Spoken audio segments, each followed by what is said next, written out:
From Interior Alaska's most trusted news source, this is the Fairbanks Evening News.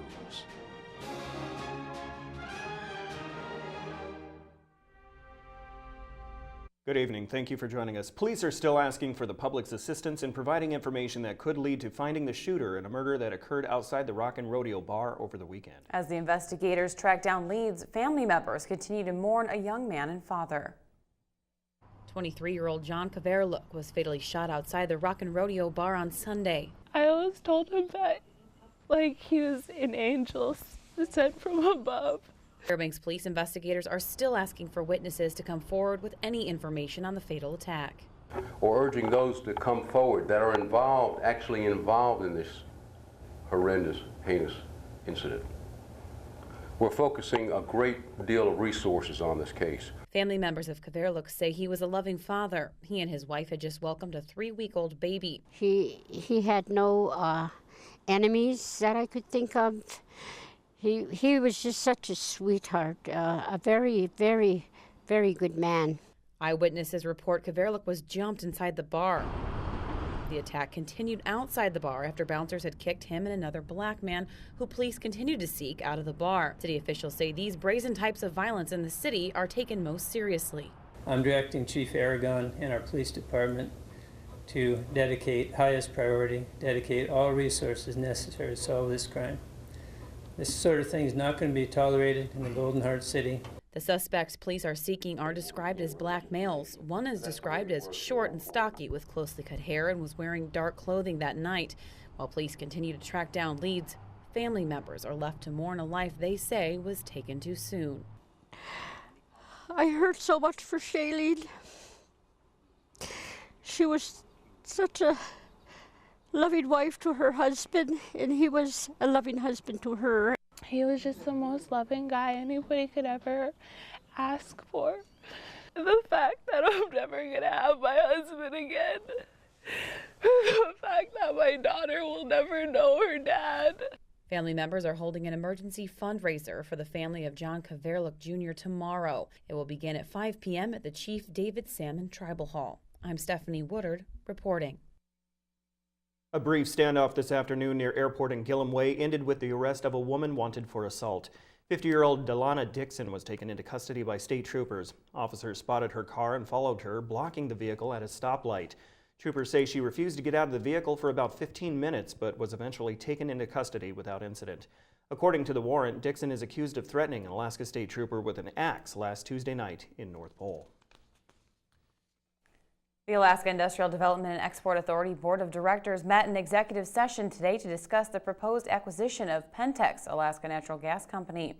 The purchase would include Pentex subsidiary, Fairbanks Natural Gas. ADA officials have been touting the $54 million purchase as a short-term strategic investment that can play a significant role in helping achieve long-term success for the Interior Energy Project. The gas system would be integrated with the Interior Gas Utility with the goal of $15 gas delivered to the customer. IGU plans to break ground for its distribution system in North Pole next month. The North Pole City Council voted 6-1 to pass a resolution in support of ADA's purchase of Pentex. Councilwoman Elizabeth Holm cast the lone no vote. So I just wanted to let you guys know why I'm not supportive of this. Not that I'm not supportive of the project, but I'm not supportive of government bullying. Maybe might be too strong of a word, perhaps, but having the multiple bodies anyways send in. U.S. Senator Dan Sullivan of Alaska held a legislative hearing today on the Federal Water Quality Protection Act. Sullivan chairs the Senate EPW Fisheries, Water and Wildlife Subcommittee. The bill Sullivan co-sponsors seeks to require the EPA to withdraw the proposed waters of the United States, or WOTUS rule. It will also require the EPA to issue a revised rule after consulting with states that did not have a voice when WOTUS was crafted. Sullivan says 30 states opposed the rule and today took testimony from Kansas, Colorado, and Maryland stakeholders in support of the new bill. Sullivan says the legislation is designed to clarify EPA jurisdiction and prevent unlawful federal overreach while still protecting the nation's waterways. We certainly all want clean water. As I mentioned, my state probably has the cleanest water of any place in the world. We're recognized for that. The state does a great job of protecting that. We care more about our clean water and clean environment than any bureaucrat from Washington, D.C. and the EPA, and I think that a lot of states feel the same way. All right, when we come back, Kinross Fort Knox made a very generous donation today that will help purchase defibrillators for school sporting events. Also in our weekly health report, with all the running events this time of year, it's very important to make sure you warm up properly. These stories and more when we return. And welcome back. Traffic signals at the Johansson Expressway and Old Steese intersection will be turned off tonight and tomorrow night as construction workers install new upgrades for left turn lanes. Department of Transportation and Public Facilities officials say that signals at the intersection will remain active during the day from 7 a.m. to 7 p.m., but at night and through early morning they will be switched off so construction workers can install new flashing left turn lanes. DOT Public Information Officer Meadow Bailey is asking drivers to be cautious when traveling through the intersection. For people who have traveled along the Johansson, they've seen for the past year that the left-hand turn lanes have been blocked off by barricades, and that was because the signal arms weren't long enough to have signals that far that reached over to those left turn lanes. And so we'll be installing those longer signal mast arms, and we will be installing some new signals. So people should also expect for a slightly different traffic pattern. There'll be flashing yellow arrows there now, and those left turn lanes will be open. We're very excited about this. The 2015 class of Leadership Fairbanks was presented with certificates today for completion of their leadership training course. At the Chamber of Commerce General Member Luncheon, Leadership Fairbanks facilitator Marilyn Romano gave the award to each participant and discussed the need for an extensive leadership course. International speaker, trainer, and author David Aker spoke at today's luncheon about implementing enthusiasm to achieve local business success. Executive Director of the Chamber, Lisa Herbert, has known Aker as an instructor and says that leaders within the community can learn a great deal from his insight. We can't do what we do here in the community alone. Really a sense of pride about our community go a long way. And other leaders have had to, go through and under hardships. They bring out the best in people, and I think our community is just really great, and we really are the Golden Heart City of Alaska. Also at today's Chamber of Commerce luncheon, it was announced that Kinross Fort Knox was making a donation of over $17,000 to the Fairbanks School District. The money will be used to purchase automated external defibrillators, or AEDs, to be available at athletic practices and competitions. The purchase will take place next year, which will make the portable units instantly available for any crisis situations that may arise. So not only did we see this as a need that we could help out with immediately, especially, of course, during this budget crisis, some are calling it, that we thought this was a way that we could help the school district and then possibly then open up funds for other needs that will, of course, continue to exist. I mean, we're talking about the safety of kids on the field or at practice or during a competition, and so, coaches can respond quickly, and if we have a concern, take care of it, and otherwise we wouldn't have this opportunity. So very appreciative of this donation from Kinross. More and more people are on the run, literally. Monty Bowen has more now in this week's Health Report. Summer in Fairbanks, and with the unseasonably warm weather, you see people out walking and running everywhere. Dr. Laura Goldberg is a sports health expert who says the key to finishing any road race without hurting yourself is proper training. One person's 5K may be another person's marathon. So it really is a matter of increasing your training and making sure you have enough of a base that you've built up your mileage so that you can handle what you're training for. She said part of your training should include a hydration and fuel plan. Practice hydrating yourself before, during, and after long runs so you are prepared on race day. Consider what you'll eat also. Have several clothing options available that you are comfortable wearing on long runs. And put together a pacing plan. The doctor says having enough time to prepare for your race is the most critical. The rule of thumb, we're really not building more than 10% mileage a week. So if you build that in, you know that to get up to 26 miles takes a lot longer than it does to 13 or 6 or 3. This is Monty Bowen reporting. The Health Report is brought to you by the Ear, Nose, and Throat Clinic, located in the Medical Dental Arts Building, and by Interior Women's Health, located on 1626 30th Avenue. All right, Joe Cook is up next with news from up on the hill. That's right, new coaches and players are making their way to UAF. Plus, a standout freshman will represent Alaska and Colorado this weekend. Okay, stay tuned for sports.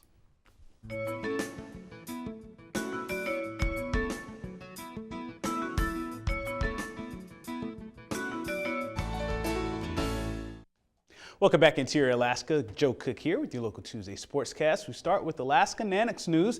They found their new cross-country and skiing coach. Nick Crawford was named the Alaska Nanooks cross-country and Nordic skiing head coach on Monday by the athletic department. Crawford has ties to the interior. He coached the Lathrop skiing team from 2009 to 2011 before leaving for Boise, Idaho. There he was the program director and head coach of the Bogus Basin Nordic team. His U16 team won 3 races in the Junior National Championships back in March. The Massachusetts native skied competitively for Bowdoin College in Maine. Ashlyn Ryan and Christina Turman have been the cross-country and skiing assistant coaches. Crawford takes over a solid skiing program that has been either winner or runner-up at the NCAA Regional Championships the last 2 years. Cross-country teams have placed 7th and 8th at the GNAT Championships last year. This has been one of the busiest signing periods for interior student athletes, and another one will move on to the next level. Monday afternoon, West Valley's Summer Britton signed a national letter of intent to play hockey for the Johnson & Wales Wildcats in Providence, Rhode Island. Britton finished with 17 points, 9 goals, and 8 assists for the Alaska Icebreakers 19U team, which made it into the national championship tournament this year.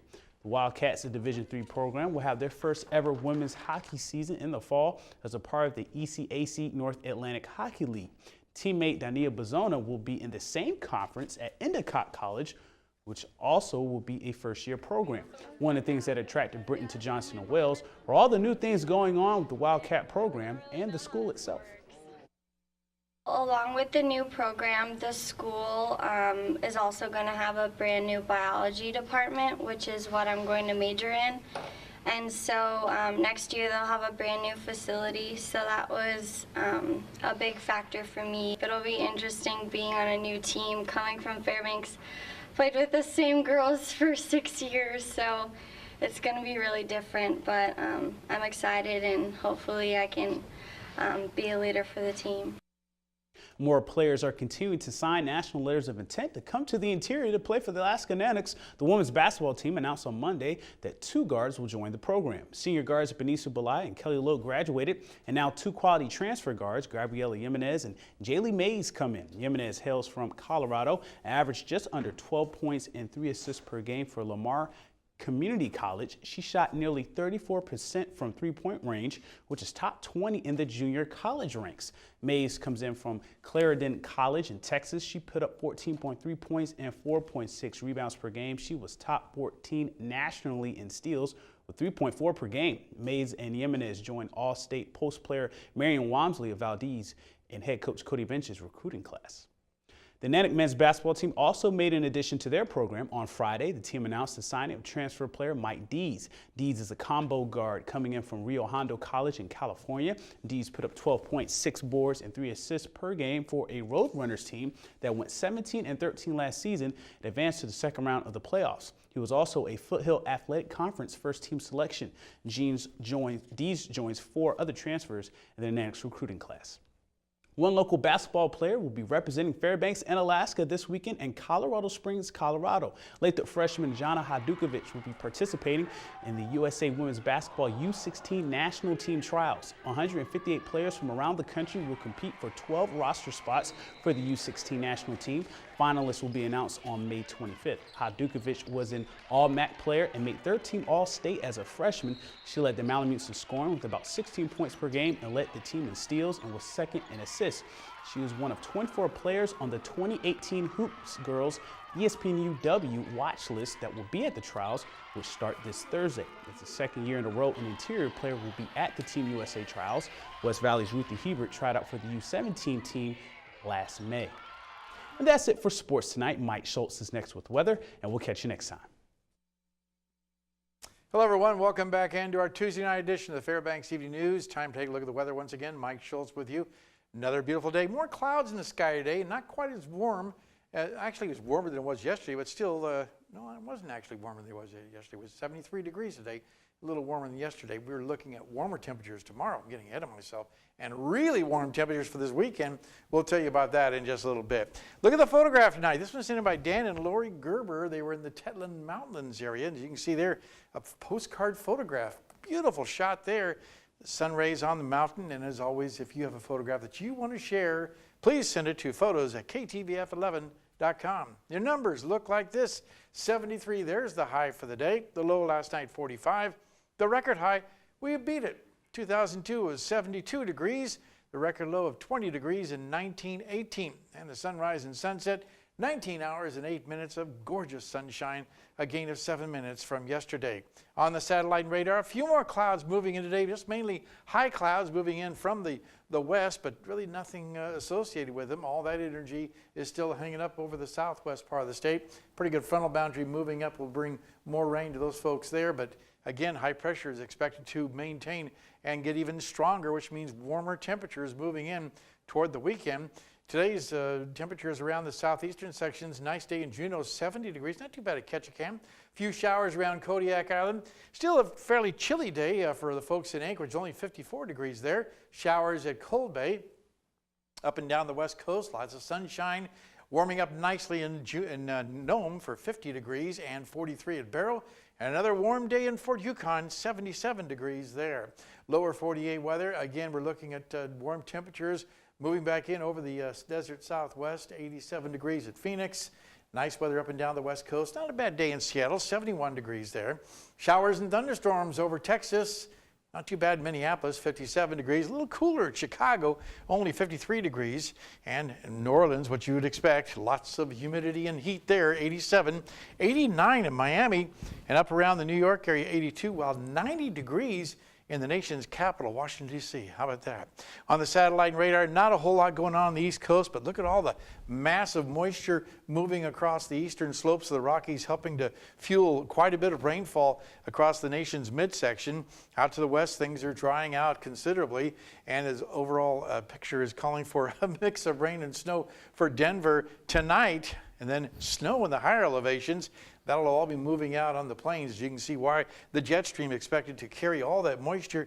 Once again, possibly developing severe thunderstorm activity from parts of Texas all the way into the nation's midsection. And the high pressure will once again give the folks over the eastern half of the country pretty good weather. Well, what lies ahead for the Alaska area, for the northern slopes? There's a flood watch near Fort Yukon. The Porcupine River is a little high, and there could be some flooding, though, so keep advised for folks there in the Fort Yukon area. It could be rising to flooding levels. Otherwise, sunny skies, rain expected in Nome, cloudy skies at Barrow. Here in the interior, once again, a beautiful day. Sunny skies and warmer for Fairbanks, Healy, and Delta Junction. As you can see here, temperatures warming up nicely, 76 in the Fairbanks area. Over southeast Alaska, partly cloudy skies at Juneau, some scattered showers for the Ketchikan region, 65 degrees there. Over the southwest part of the state, it looks like rain showers in Cold Bay, periods of rain at Bethel, and also at Kodiak. And down around the Anchorage Bowl,